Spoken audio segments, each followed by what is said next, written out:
इम्तिहान में यानी एंट्री टेस्ट की बजाय एफएससी के इम्तिहान को तरजीह होनी चाहिए। तो इसमें जो तालीम का सिस्टम है कॉलेजेस के अंदर या ओवरऑल, इसके अंदर दो तीन चीज़ें आ जाती हैं। एक तो है तदरीस, यानी कॉलेजेस के अंदर क्या तदरीस हो रही है, तो उसमें भी काफ़ी कमी कमज़ोरियाँ हैं, उनको बेहतर किया जा सकता है। मुतबादल के तौर पे सेकंड टाइम अकेडमियाँ चल रही हैं, बच्चे जाके वहाँ पे तालीम हासिल करते हैं, वो एक अलहदा इशू है। तो एक तदरीस का अमल है, दूसरा है कंडक्ट, यानी इम्तिहान कंडक्ट कैसे होता है, और फिर तीसरा इशू आ जाता है मार्किंग का।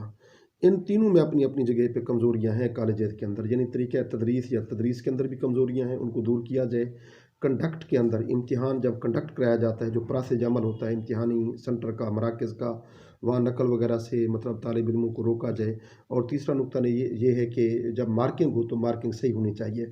अब जो कुछ सुनने में आया, जिन तजर्बात से हम गुज़रे हैं, तदरीस भी किसी हद तक हो जाती है, यानी अगर कॉलेजेस के अंदर कमी बेशी है तो एकेडमी या ट्यूशन के हवाले से असूली तौर पे तो कॉलेजेस के अंदर सारा काम कंप्लीट होना चाहिए। बच्चा अपने तौर पे मेहनत करते हैं, स्टूडेंट्स वो काफ़ी हद तक कवर कर लेते हैं सिलेबस को। कंडक्ट भी काफ़ी हद तक यानी अच्छा नहीं है तो बहुत बुरा भी नहीं है। इम्तिहानात हो जाते हैं खुलेआम, मतलब नकल की इजाज़त कम अज़ कम पंजाब लेवल तक या पाकिस्तान के बहुत से इलाकों में नहीं होती, और मतलब वहाँ पे बेहतर तौर पे निगरानी हो जाती है। जो कमी कमज़ोरियाँ हैं वो तो हैं, उनको भी इम्प्रूव होना चाहिए। तीसरा है मार्किंग का। इम्तिहानी इस निज़ाम के अंदर मार्किंग के हवाले से बहुत से मसाइल आते हैं। तो मार्किंग प्रॉपर नहीं होती, एक टीचर का अपना ज़ाविया निगाह या नुक्ता नज़र होता है, दूसरे का अपना, तो इसमें सब्जेक्टिव पेपर की काफ़ी ऊंच नीच हो जाती है। फिर बोर्ड के अंदर भी ऐसी कई मिसहैप्स हो जाते हैं। तो इन मिसहैप्स को जो मार्किंग के ज़िम्न में है, इनको हर सूरत रोकना चाहिए। फिर जब आपका तदरीस और आपका कंडक्ट और आपकी मार्किंग, ये 3 पॉइंट्स अच्छे हो जाएं, तो फिर एफएससी के नंबरों पे भरोसा होना चाहिए। लेकिन एंट्री टेस्ट को हम यकसर मुस्तरद भी नहीं कर सकते। किसी भी हवाले से अगर बोर्ड के पेपर में लूप होल की वजह से कुछ तालिब इल्म आगे आ गए नंबरों के अतबार से, तो एंट्री टेस्ट में बहुत ज़्यादा, एक तो मेहनत बहुत ज़्यादा, यानी उसका सिलेबस नहीं होना चाहिए, मुख्तसर सा सिलेबस हो, या कम अज़ कम जैसे फोकस्ड सिलेबस है यही सिलेबस हो। इसे एफएससी के इम्तिहानात के फ़ौरन बाद ज़्यादा गैप ना हो, ताकि बच्चों को दोबारा जाके पढ़ना पड़ता है, दोबारा जाके अकेडमीज़ के अंदर पैसे देने पड़ते हैं, और बहुत सा टाइम उनका मतलब लग जाता है दोबारा मेहनत के लिए। मेहनत तो चलो अच्छी बात है।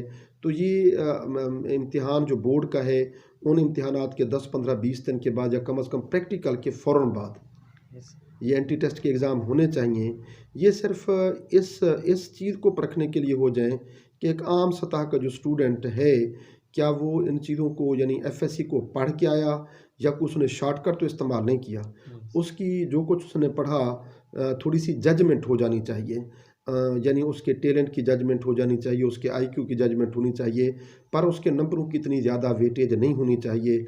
और एंट्री टेस्ट के नंबरों की वेटेज 20 से 30% तक होनी चाहिए, इससे ऊपर नहीं होनी चाहिए। बाकी एफएससी के होने चाहिए, तो तरजीह एफएससी के नंबरों को होनी चाहिए, ना कि एंट्री टेस्ट के नंबरों की। यानी एक इम्तिहान तो पूरा और भारी भरकम हो, अब दूसरा इम्तिहान उस लेवल का भारी भरकम ना हो। स्टूडेंट फर्स्ट ईयर का भारी भरकम इम्तिहान देते हैं, फिर सेकेंड ईयर का भारी भरकम इम्तिहान देते हैं, फिर उससे कहीं ज़्यादा जाके शार्ट मुद्दत के अंदर वो पूरे सिलेबस को पढ़ने की कोशिश करते हैं एंट्री टेस्ट में, जो कि बहुत बड़ा बोझ है उनके ऊपर। तो ये बोझ भी हल्का होना चाहिए, ये वेटेज भी थोड़ा होना चाहिए, पर होना ज़रूर चाहिए, क्योंकि इस तरीके से स्टूडेंट जो है वो ऑब्जेक्टिव टाइप में डिजिटल तरीके से परखा जाता है।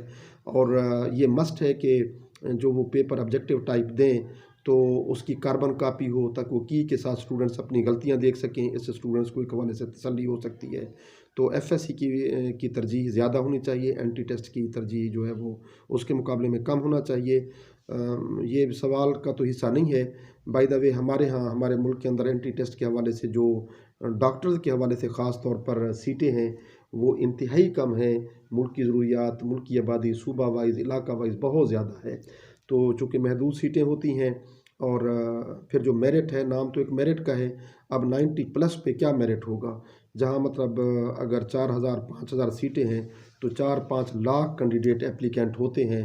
तो इस रेशो को भी देखा जाए, ज़ाहिर है कि हुकूमत के पास इस कदर ज़्यादा वसाइल तो नहीं है, लेकिन ये रेशो इंतहाई खौफनाक या अलार्मिंग है या ज़्यादा है। तो इस हवाले से मतलब ये है कि यानी हुकूमत को चाहिए कि सीटों की तादाद को बढ़ाया जाए, ताकि ज़्यादा से ज़्यादा स्टूडेंट्स जो है वो मेरिट पे दाखिला ले सकें।